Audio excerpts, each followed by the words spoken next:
त्यांनी सहभागी होण्याची आवश्यकता नाही.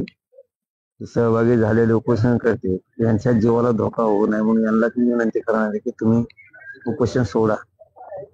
माझ्या शरीर वयाला गेलंय, खराब झालंय.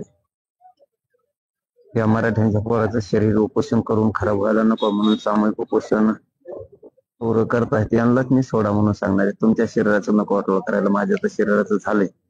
मी आहे लढायला.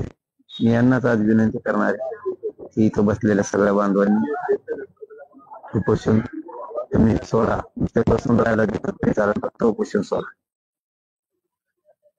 त्यांनी करून दाखवलंय ना, सामूहिक उपोषणाला बसा म्हणलं तर समाजाने बसून दाखवलंय ताकदीने. म्हणून आता माझ्या शरीराचं वाटलं झालं त्यांनाही सोडायचं मी विनंती करणार.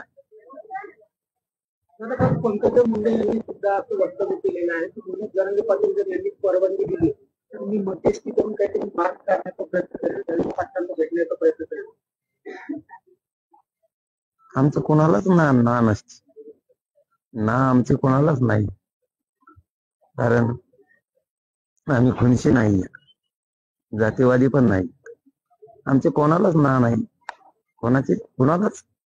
त्यांनी असंही वक्तव्य केलं आहे की जर मला आंतरवाईला जर यायचं असेल, मनोज जरांगे पाटील जर सांगतील इथली सुरक्षा जर ते हे करतील तर मी आंतरवादीला येण्यास इच्छुक असं म्हणजे काय दहशतवादी आहे काय? आम्ही काय दहशतवादी आहेत का? तिथं कोणी येतो कोणी जातो, आम्ही नाही जातीवादी. रोष नसतो आमच्या मनात, राग नसतो, आम्ही खुनशी नाहीत, आम्ही दुःख धरीत नाहीत लोकांवरती. आम्हीच उलट दुःख धरणारला, अशा लोकांना उलट आम्ही सरळ करतो.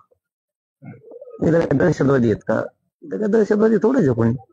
इथं कुणी येऊ शकतं, कुणी जाऊ शकतं, कुणीही कुणाला ना नसते यायला. इथं सगळा देश येऊन गेला. इथं अशोक चव्हाण हे पण म्हणजे तुम्ही जरांगे पाटील यांना भेटून मध्यस्थी करून सरकारसोबत त्यांच्या मागण्याबाबत विचार करण्यासाठी काहीतरी मार्ग काढू, वक्तव्य सुद्धा अशोक चव्हाण यांनी केलं. चांगली गोष्ट आहे ना, समाजाच्या लेकराचं कल्याण व्हावं एवढंच आमचं म्हणणं आहे. मध्यस्थी अशोकरावजी चव्हाण साहेबांनी करावी का आणखीन कुणी करावी, आमचे काय नाव असण्याचं काही कारण नाही. आमच्या गरीबाच्या लेकराचा आरक्षणाचा प्रश्न सुटावा एवढाच आमचा उद्देश, बाकी काय उद्देश.